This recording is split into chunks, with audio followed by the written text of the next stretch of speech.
The 2023 Canadian Grand Prix was a certified banger, and we're going to go over all of it right here, right now. We're going to go over the weekend's winners, the weekend's losers, and then I'm going to go back through and look at my predictions that I made before the race weekend started and see how they did. But for now, let's go ahead. Let's jump on into it.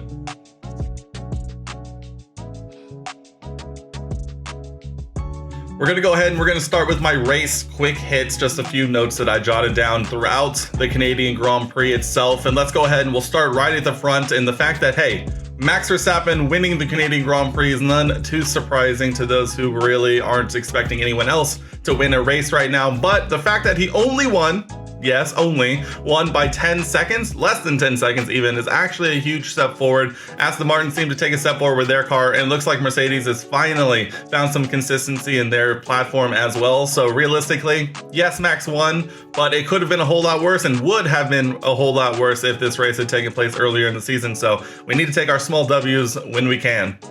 Looking ahead to at Mercedes, speak of the devil, George Russell, an absolute letdown with that mistake there in the beginning part of the race. They had managed to separate themselves, that top five really separated, top four even, separated themselves from the rest of the field and looked like they were literally going to drive off into the distance before George just gets a little too eager on the throttle. It ends up banging that Mercedes into the wall hard enough that it was truly shocking to see him continue realistically, because he hit that wall so hard that, I mean, realistically, his initial reaction was that he was out and managed to limp it back to the pits. So if it had happened earlier in the lap, rather than that, that second final chicane before that back straight, he might not have made it. It might have been out then and there, but he ended up running another 45-ish laps or whatever it was before ultimately retiring out with just a little too much damage. It was just a tough day for George, when Mercedes looked like they were going to be a huge step forward in battling Fernando Alonso for another double podium. But at the end of the day, George makes a mistake and the rest is history. Taking a look down the order from there, Ferrari. Hey, we give Ferrari a lot of flack about their strategy calls, about their decisions, the way they handle their drivers. But you know what? Ferrari made a good strategy call in Canada. In this economy, can you believe it? They end up not pitting under the first safety car, and realistically, that was the best decision I think they could have made. They managed to just stick with the front group after the safety car restart, and realistically, that's what did it. That's all they needed to do. And it seems like the rest of the internet was extremely surprised they didn't at least pit one of their two drivers, but you know what? They ended up running in the mid of the top 10 for pretty much the rest of the race, and you know what? It worked out for them. So we give them flack when they make mistakes, and we need to give them their props when they finally somehow get it right. So good job, Ferrari. Next, easily the biggest story of the day, take a bow, Alexander Albon. That Williams looked deadly in a straight line, and Alex Albon moves up from P10 to P7 at the finish in a Williams. Can we, guys, take a bow, Alex. That was an absolutely unworldly drive, holding off, it seemed like, the rest of the grid behind you. How fast, by the way, is that Williams in a straight line?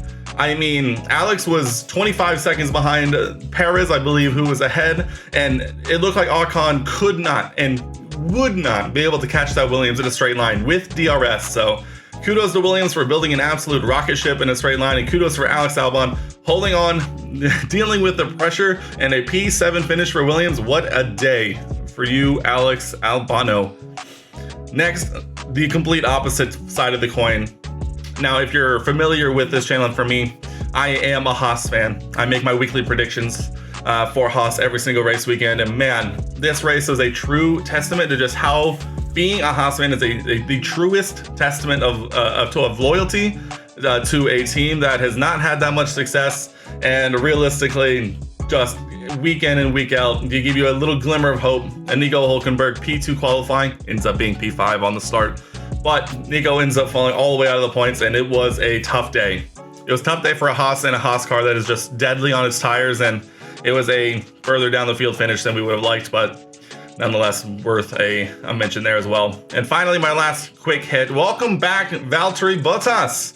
Finishes in the points thanks to a Lando Norris penalty. Lando ends up getting a penalty, which pushes him down and out of the order. But Valtteri Bottas in an Alfa Romeo that has not looked particularly competitive, especially in his hands the last handful of race weekends, ends up putting in a point for Alfa Romeo. So welcome back, Valtteri. It's nice to see you in the points again. But for here, we're going to go ahead and move on next to our biggest weekend winners and our biggest weekend losers. So let's get to that right now. For our weekend winners and losers, we are going to start with the winners, and I have it actually going two ways. One of which I mentioned him in the quick hits, Alex Albon, absolutely dominating this weekend. He put a Williams car where really many don't expect it to be, holding on to P7 in the Grand Prix after dominating qualifying for a certain degree. It's a shame he didn't get a relatively respected lap time in Q3. It would have been lovely to see what that Williams could have done in Q3 had Piastri not binned it into the wall, causing that red flag. But it was an absolutely wonderful weekend for Albon and therefore Williams. So Alex Albon, you are one of my weekend winners for sure, without a doubt. The other winner that I have, I mentioned them as well in my quick hits, Ferrari. I mean, again, we really need to make sure that they're getting the props when they do get something right. Granted, this isn't going to make up for all of the mistakes that they've made so far this season, and even in this weekend in qualifying with Charles. I mean, realistically, this is about a balancing act for Ferrari this weekend. But you know what? After a weird qualifying day where they just had issues over issues over issues, they get it right in the race. And Ferrari, you are my second weekend winner, starting both cars outside the points and finishing P4 and 5. Cannot be understated. Good job. Hey, you are one of my weekend winners for sure. As for my weekend losers, I think this one was a bit tougher because it really felt like everyone had a fairly decent day. I debated on going with Haas, but I think their shortcomings when it comes to race pace are pretty well known. But I'm going to go ahead and go with McLaren. They had an absolutely great qualifying, putting both cars into the top 10. But thanks to a Lando Norris unsportsmanlike behavior penalty, where he was driving too slowly under the safety car to try and build a gap to pit with Oscar Piastri on the same time under the safety car. Gets a 5-second penalty, which ends up pushing him down and out of the points. And Oscar, unfortunately, also just fell outside the points thanks to that safety car. I think they both pitted and just lost track position and just could not get themselves back up into the points. And so McLaren, it was a close call. There's not really many losers here, but unfortunately, when you get both cars into the top 10 on the grid for the race on Sunday, and you end up outside of the points for both cars, I think that qualifies. As tough it is, penalty notwithstanding, McLaren, unfortunately, you are my weekend losers for the Canadian Grand Prix. And finally, I'm going to go over my predictions that I made before the race weekend began. We covered our biggest positive surprise, biggest disappointment, quality results, race results, and our Haas predictions of the race weekend. I give myself 1 point for every possible component that I get right. This week, we had a possible 10 points total. Let's start with my biggest positive surprise, which I'm going to right off the bat, ding, ding, ding. Alex Albon. It was a complete vibes pick. It felt like Alex was due for a great result. And boy, oh boy, did I nail this one right on the head. Alex had an unbelievable weekend, and I will gladly take my 1 point for my biggest positive surprise. But unfortunately, for just as positive and successful I was in my biggest positive surprise, my biggest negative surprise was even worse and the worst possible. My prediction, this was another just total vibes pick.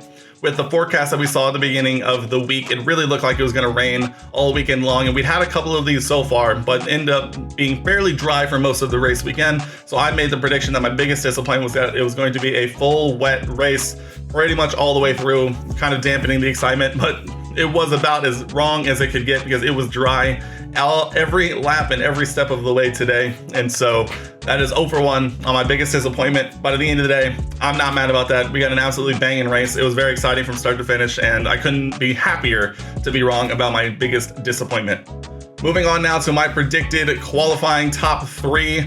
Now, I am going to go ahead and go out on a limb and say, while Nico Hülkenberg did put it in P2 on at the end of Q3, he ends up receiving a 3-place grid penalty, dropping him back down to 5th. And so my qualifying results went as such. Pole position, Max Verstappen, check. Second place, Fernando Alonso, check.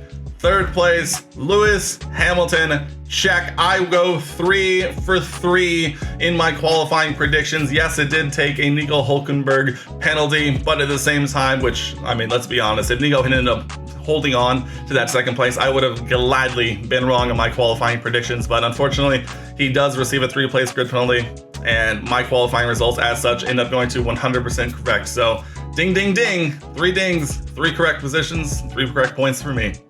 And then our race results, while I did get qualifying correct, I did not get my race results correct at all, and it was in jeopardy pretty much from the jump in qualifying, with Charles Leclerc qualifying outside of the top 10, as my race results went from P3 Charles Leclerc, P2 Lewis Hamilton, and P1 Max Verstappen. While I did get Max winning the race, and it looked for a moment there like Lewis might sneak up to Fernando Alonso and potentially battle for second place, and unfortunately did not happen. And so 1 for 3 in my race results. Charles, unfortunately, well, he unfortunately did have a good race, not enough to get on the podium. And Lewis, while he had an opportunity, I think just ran out of tires, just too little, too late on terms of tires. And obviously, Max winning, I'm not gonna, gloat too much on getting a Max Verstappen win prediction correct. And at this point, I'm really debating on just changing it to just a permanent spot for Max until anyone can prove me wrong. So 1 for 3 on my race results. I guess I'll take it.